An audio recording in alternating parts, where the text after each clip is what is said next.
2025 was a pivotal year for the diamond industry. Here are 5 reasons why it was such a game changer. Number 1 was De Beers. The company dominated headlines and shaped the industry narrative as it tends to do. And its impact was felt immediately as the year began with the long-awaited signing of the sales agreement between De Beers and the government of Botswana, 5 years overdue, mind you.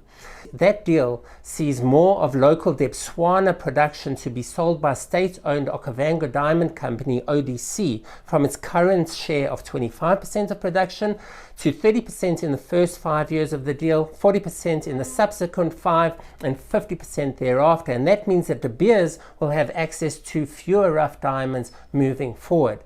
But really, the negotiations proved to be more telling than the deal itself, as they exposed tensions in the De Beers-Botswana relationship, which did not subside with the signing of the agreement. In fact, Botswana's frustration with the current arrangement became even more apparent as Anglo American's sale of its 85% stake in De Beers came under greater scrutiny.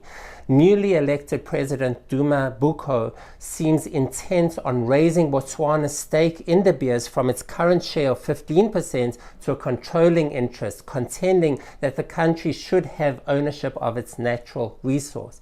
Bodies such as the International Monetary Fund, the IMF, warned against the move. And I've also written about this, arguing that Botswana should focus its efforts on diversifying its economy rather than doubling down on diamonds, especially given the losses that De Beers has incurred for 3 consecutive years now. The narrative around Anglo's sale of De Beers is intensifying and has fueled uncertainty about the company and its influence on the market.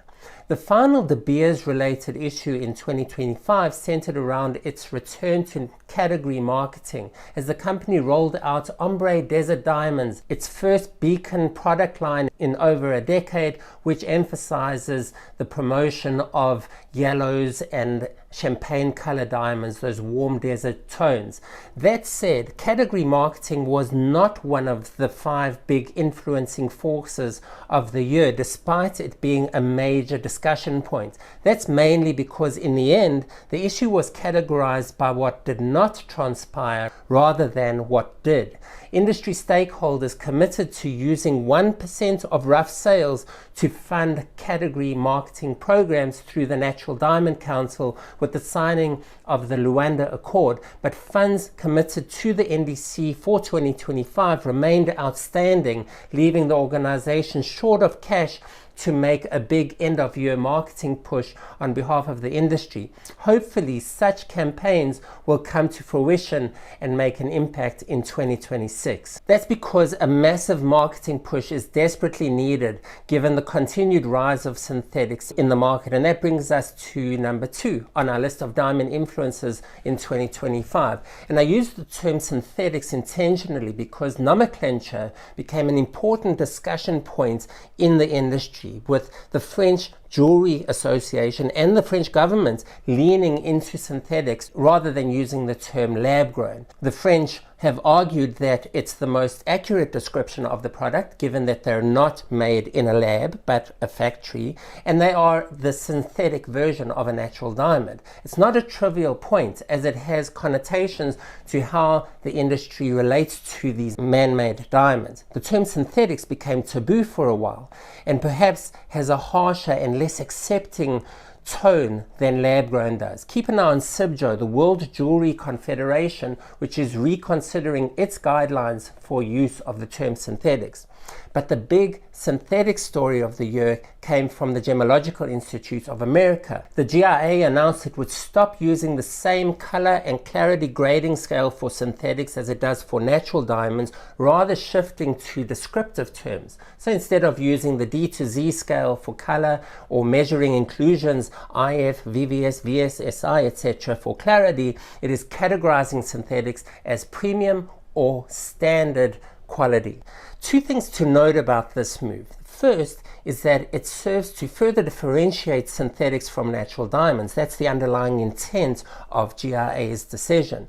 And second, the GIA was influenced by developments in the synthetics market itself. It explained that the process of growing synthetics has improved from a technological point of view to such an extent that a majority of stones are today manufactured into a much narrower range of color and clarity. That means that synthetic diamonds have effectively become standardized, and it demonstrates the lack of value or scarcity inherent in the product, given that a D-flawless and a FVVS synthetic diamond can be produced with the same ease and consistency. That's important in the conversation around the consumer, who increasingly wants something unique, authentic, and with character. What may happen, or what we hope will happen, as more synthetic diamonds are sold and more diamonds therefore become standardized, consumers will double down on the unique characteristics of a diamond where they can find them. And that's why I think there'll be a shift back to natural diamonds. And we saw that play out in the engagement of Taylor Swift to Travis Kelce, whose vintage style, old mine cut diamond ring gave us the diamond culture moment of the year. It wasn't D-flawless, it was a natural diamond with unique character. Two other notable synthetic stories during the year: De Beers finally closed its lab-grown jewelry brand Lightbox, which, let's be honest, it should never have launched in the first place. And Signet Jewelers disclosed that 40% of its bridal sales and 15% of its fashion jewelry is from lab-grown diamonds. Signet is arguably the largest seller of synthetic diamonds at retail in today's market. And I think there's a common thread behind all those synthetic stories, which if we put under one headline would read: diamond industry ramps up efforts to differentiate synthetics from natural diamonds as synthetics continue to gain traction. Not the catchiest headline, I admit, but you get my point. Number 3 on our list was the issue of traceability. How do you account for your diamonds?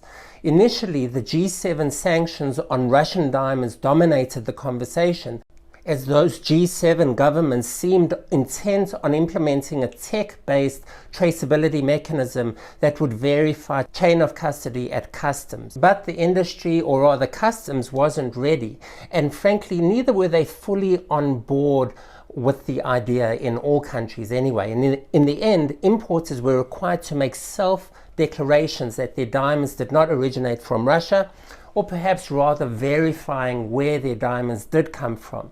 The European Union had still planned to require use of a digital traceability platform in its verification process from January 1st, 2026, but it has suspended that as differences in evidence-based standards across countries prompted a more practical approach, to quote the Antwerp World Diamond Center.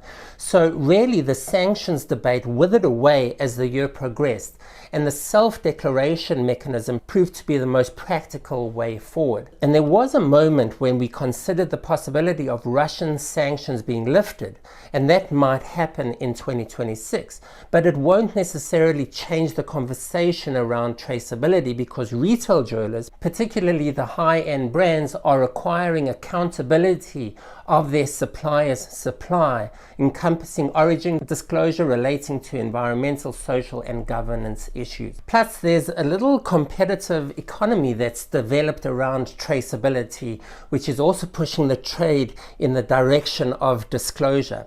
We saw some interesting developments in that regard during the year. The partnership between De Beers Tracer platform and Sarin Technologies was noteworthy, as was the GIA acquiring a stake in Tracer, suggesting at the time it could be as much as 50%. And we actually haven't heard if that deal went through or not. My sources tell me the GIA continues to work with Tracer on the investment, so take from that what you will. Then within this diamond accountability theme, we had the big push from the World Diamond Council to expand the definition of conflict diamonds at the Kimberley process, which apparently came so close but fell short, and so we're back to the very big drawing board when it comes to the Kimberley process. My my understanding is that there were two versions for a new definition on the table, both to include human rights violations, etc. But the debate centered on whether to include state actors that are funded by diamond sales for acts of aggression. They couldn't reach consensus, and so conflict diamonds are still defined as those used by rebel movements to fund civil war. And there's not much of that going on today, to be honest, thank goodness. The fourth big theme of the year was US trade policy, when in April President Trump announced sweeping 10% import duty and reciprocal tariffs on several countries, including diamond mining and trading centers. So we saw a flight of goods into the United States at various points of the year as new tariff rates were being implemented. The initial question for the industry was whether there was scope for product-based negotiations with the administration. In other words, if the industry could lobby for an exemption on diamonds across the board, given it's not a natural resource available in the United States. Or the alternative was if the Trump administration was focused solely on country-to-country trade negotiations. The latter was true, and that left the industry in each jurisdiction to lobby their respective governments to include diamonds in their trade negotiations with the United States. The European Union was the standout example of this, as diamonds were exempt from the tariffs in the new EU-US trade deal that was signed, which put Antwerp at an advantage over other trading centers. But the big tariff story related to India, where trade relations with the US have been tense, and the US import duty on goods from India were ramped up to 25% and then 50%, which is where they currently hold. That affects the industry as a whole, since India is such an important and dominant diamond manufacturing center.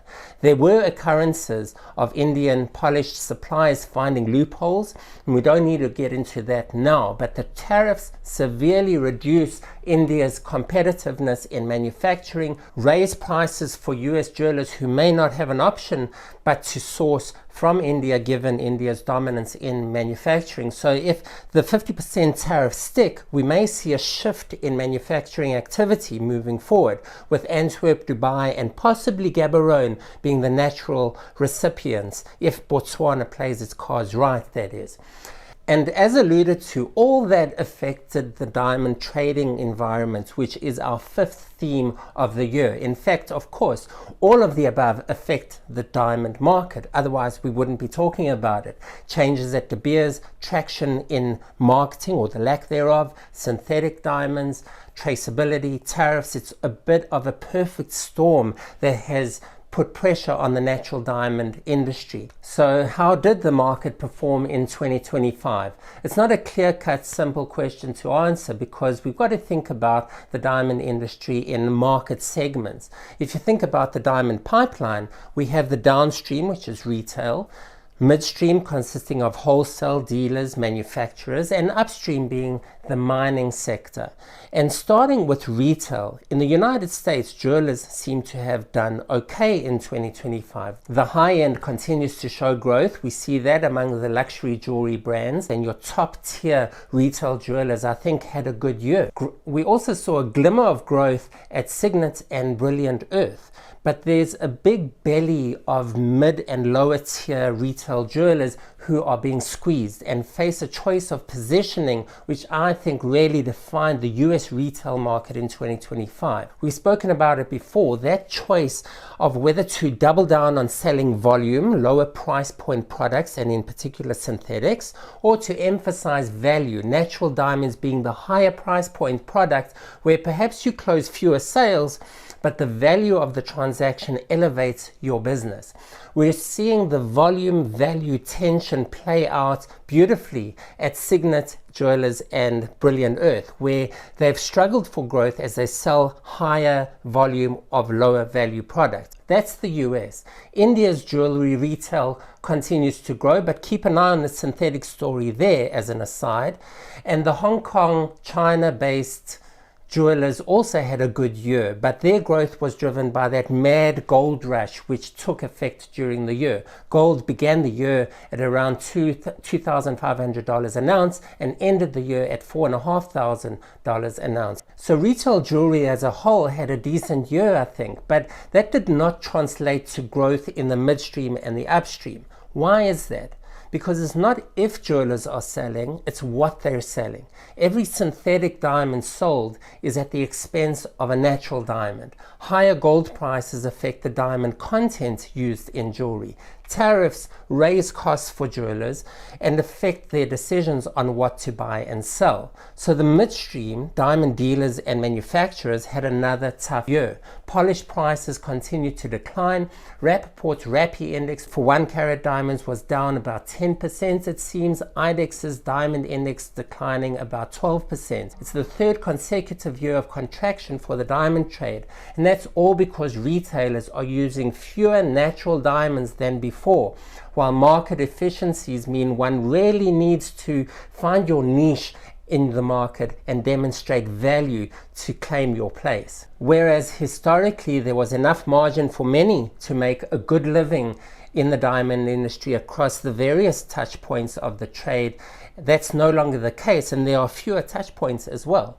And that's also affected the diamond mining sector, arguably exponentially. We saw an unprecedented push for funding for survival among mid-tier and junior miners in 2025, and limitations on profitability on the back of a significant reduction in rough diamond demand. And as rough prices have come down in the last 3 years, against generally fixed costs involved in running a mine, diamond mines that were previously deemed economically viable are at least on the threshold of not being. And so we're at another interesting point in the diamond industry journey. 2026 is going to bring new ownership of De Beers, perhaps a calmer US tariff and global trade environment, and hopefully the funding for category marketing will come through. But I think something different is needed, and maybe it's in the works, because 2025 also brought a lot of changes in executive positions and leadership at several influential companies and organizations in the industry. We have new heads at the Natural Diamond Council, the Responsible Jewelry Council, the Diamond Council of America. India's GJEPC has a new chairman. We have new CEOs or pending appointments at the GIA, Stella Inc., Tracer, HRD Antwerp, Rappaport. Among the mining companies, Botswana's Okavango Diamond Company, Burgundy Diamond Mines, Mountain Province, Namdeb, that very influential position at De Beers of Chief Trade and Industry Officer, are all changing. And at retail too, De Beers, London, Titan Company in India, Michael Hill, Burks Group, all have new CEOs. There's a new head of jewelry at Christie's.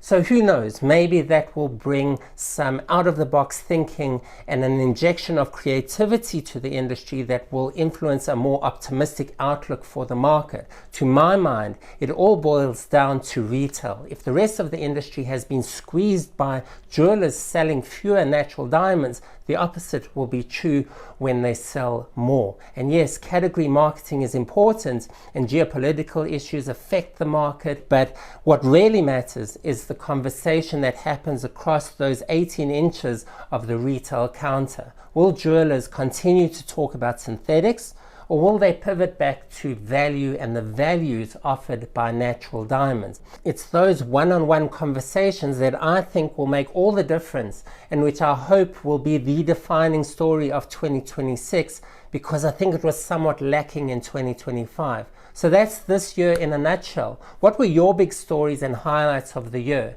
I'd love to hear from you. Leave a comment, hit the like button, and subscribe to the channel. Your support is greatly appreciated. Thank you for watching. I'm Avi Krawitz, and I'll see you next time.